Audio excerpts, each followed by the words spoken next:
Right. Oh, 64. That scores you. It takes you to precisely 132. Very, very exciting.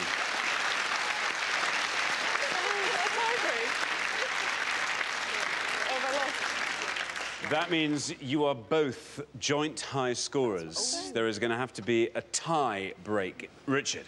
Yeah, I was going to say, it's not highbrow, but it's quite exciting. Yeah. Yeah, Mahatma Gandhi has 64 points. 1948, he was assassinated. Well, this is ridiculously exciting. As it's a tie, the tied pairs have to give me one more answer each. Now, your scores are going to be reset to 0, and the pair that gets the lowest score will win. You are now allowed to confer for what it's worth.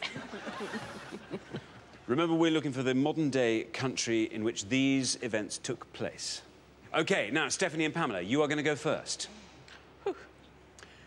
What answer are you going to give me? I'm going to plump for, because I'm pretty sure about this one, is storming of the Winter Palace, and that's Russia. Let's see if that's right. And if it is, let's see how many people knew that answer. It's right. 38.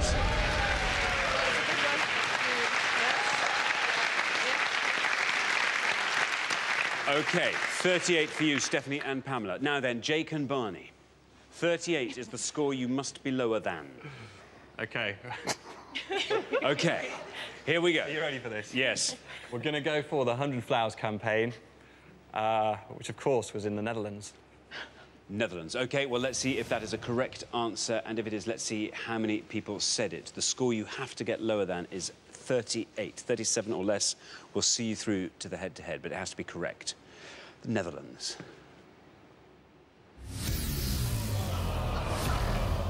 Bad luck. That is an incorrect answer. You score 100 points.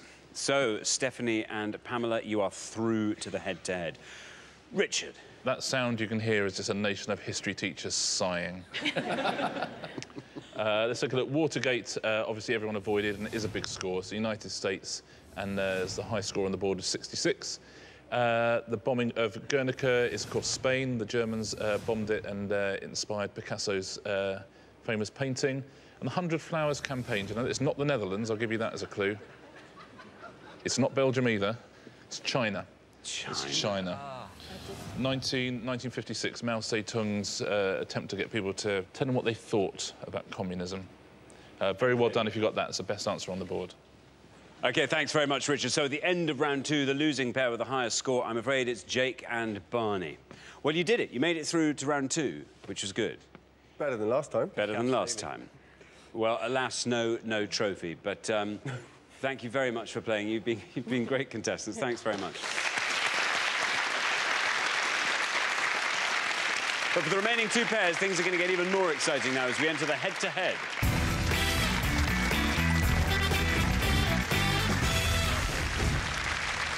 Now, well done, Joe and Richard, Stephanie and Pamela. You've made it through to the head-to-head. Obviously, only one pair can make it through to the final and play for the jackpot, which currently stands at £1,500.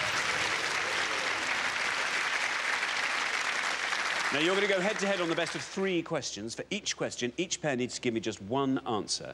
You are now allowed to confer. All you have to do is come up with an answer that scores less than the other pair, and you will win that question. The first pair, who get to the best of 3, will be playing for today's jackpot. Let's play Pointless. Here is your first question. Good luck. We gave 100 people 100 seconds to name as many pedestrian crossings with animal names as they could. Pedestrian crossings with animal names. Richard. Yeah, a good question. I think it's in the Highway Code up to the start of 2011, under rules for pedestrians, there are 4 crossings listed which have animals in their names, which is the most obscure of those crossings. Whew. Right, Joe and Richard, because you've played best throughout the show so far, you get to go first. We are looking for pedestrian crossings with animal names.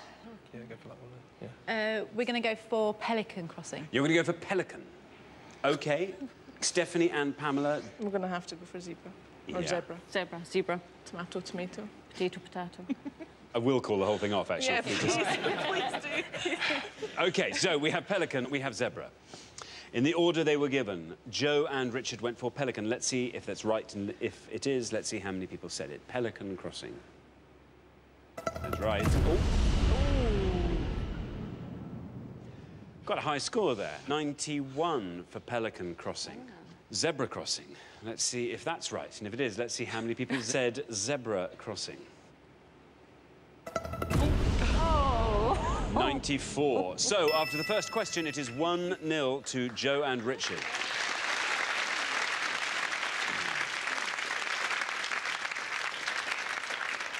Richard. Well, I think as we can see there, everyone knows zebra and pelican, so it's a question of what are the other two. Let's take a look. They're all rather well named, I think.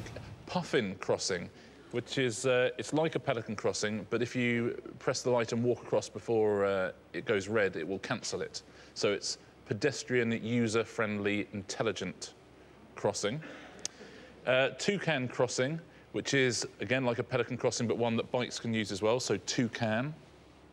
So call it a toucan crossing. Pelican crossing, which comes from pedestrian, light-controlled crossing. Pelican crossing, 91, and zebra crossing, 94.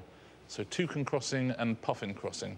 You learn something new every day, don't you? You really do, Richard. Thank you very much for that. Absolute pleasure. OK, here is your second question. Joe and Richard, if you win this question, you are straight through to the final. Stephanie and Pamela, you have to win this one to stay in the game. OK, we gave 100 people 100 seconds to name as many double-letter states as they could. Double-letter states, Richard. Yeah, there are 9 US states that contain at least one double letter. That's the same letter occurring next to each other in its name. OK, thank you very much indeed. Stephanie and Pamela, you get to go first this time. Tennessee, Mississippi, Tallahassee. Okay. I think we're going to go for Tallahassee. Tallahassee. Yeah. Joe and Richard. Should we go for Dallas then? Yeah, we'll go for Yeah, Dallas. we've been through a few, but we'll go for Dallas. OK, you're going to go for Dallas. We have Tallahassee and we have Dallas. Let's put them to the test in the order they were given. Stephanie and Pamela said Tallahassee. Let's see if that's right. Let's see how many people said it. No. Unfortunately, that's an incorrect answer. Joe and Richard have gone for Dallas. All it needs to be is correct at this stage. No, that's not correct either. Richard. Yeah, shall we forget this one ever happened as well? Yeah. Like we things do. Yeah, Stephanie and Pamela, Tallahassee is in Florida and Dallas is in Texas. Yeah. Neither of them are states. Let's take a look at 9 things that are states and would have counted. Pennsylvania would have scored 2, Minnesota 7, Connecticut 8, there's Tennessee, so a very good answer on 9, and Missouri on 9 as well. Massachusetts and Illinois both on 11, Hawaii with a double I at the end there on 17, and the classic of all double-letter states, Mississippi on 49. OK, thanks very much, Richard. Here is your third question. Again, Joe and Richard, if you can get this question, you are straight through to the final. OK, we gave 100 people 100 seconds to name as many D-I-S-C-O words as they could. Richard. Yeah, we're looking for any of the words or phrases for which the letters D-I-S-C-O stand in the song by Ottawan. There are 16 different phrases or words, and where it's a phrase, we'll need all the words of it, please. OK, Joe and Richard, you get to go first this time. What? I don't want to say it. Which one do you want? To go for the... Oh. Yeah. Super sexy, I think it is. Yeah. So we think I is irresistible. I, irresistible. OK. We have irresistible from Joe and Richard. Stephanie and Pamela. We're going for S. Super Or sexy. super sexy. S, super sexy. Let's take them in the order they've been given. Joe and Richard are going for irresistible. Let's see if it's right, and if it is, let's see how many people said irresistible. Well done, it's right. Oh, down it goes. 13. 13 for irresistible.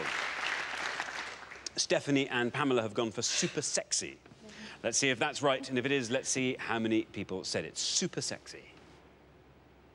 It's right. Will it go down further than irresistible? Oh, 17. Which result means that after 3 questions, Joe and Richard are through to the final 2-0. Richard.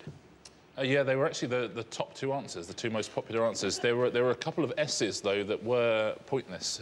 Instead of saying super sexy, if you'd said either superficial or super special, you'd have won the point. They were both pointless. Disastrous and complicated, they're both pointless. Crazy, crazy and candy both would have scored you 1 point. Sensational 2, impossible 2, delightful 5, incredible 7, delirious 8. I must listen to this song less. OOO is 9, QT 10, desirable 11, and there's the 2 we've already heard. Irresistible 13 and super sexy 17. OK, well, thanks, Richard. So the losing pair at the end of the head-to-head, I'm afraid it's you, Stephanie and Pamela. Never mind, we will see you again next time when you will bring all this newfound pointless know-how to play, and I'm sure you will do fantastically well. Well, thanks so much for playing. Great contestants, thank you. But for Joe and Richard, it's now time for our pointless final and the chance to win our jackpot of £1,500.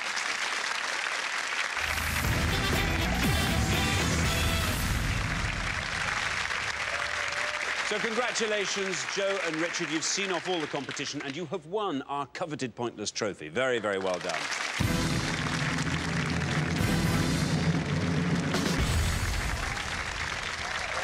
Brilliant.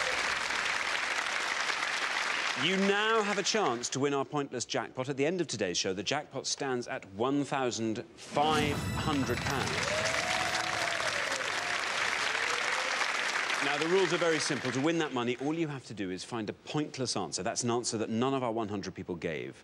Now, we've had 2 pointless answers today. You only have to find 1 more, and you will go home with that money. First, though, you've got to choose a category, and you can choose from these 3 options. Here they are. American fiction, wildlife, media. Which do you want? I don't think American fiction. No. That out straight away. Wildlife. Possibly media. I think we're going to know more about media than the other one, do you? Let's hope so, yeah. Yeah, we're going to go for media. OK. Well, let's find out what the question is. Here goes. We gave 100 people 100 seconds to name as many Directors General of the BBC as they could. Directors General of the BBC, Richard. Yeah, we're looking for any permanent General Manager or Director General of the BBC from 1922 right through to the start of 2011. We're not looking for anyone who's had that post on a temporary basis, in case you were tempted to give us one of their names.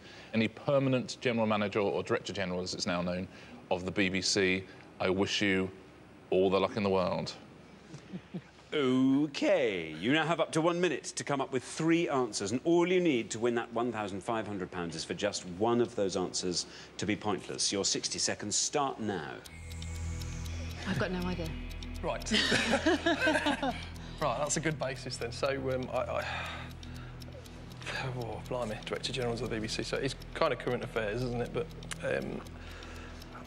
the names escape me. I can picture one guy, but I can't remember his name. I haven't got an inkling. I don't know if Adam Crozier was Director General of the BBC. I think he did a couple of things. He was the FA, wasn't he? I think he went to the post office, and I think he might have been at the BBC. There's Eric. I can't remember his name. Terry. There's John Burt as well, I think. And there's another guy who I can't remember. I want to say Eric Sykes, but I don't think it's him. But it's something like that. 5 seconds. Just give the 2 you've given and make someone up. OK. OK. There is your minute up. We were looking for Directors General of the BBC. I now need 3 answers from you. I think there's a guy called... John Burt. We'll go for Adam Crozier. Adam Crozier. And I just can't think of this other guy's name, so we'll go for somebody who came from media, so somebody like Alan Sugar. It's not going to be Alan Sugar. OK. But Alan Sugar. Yeah.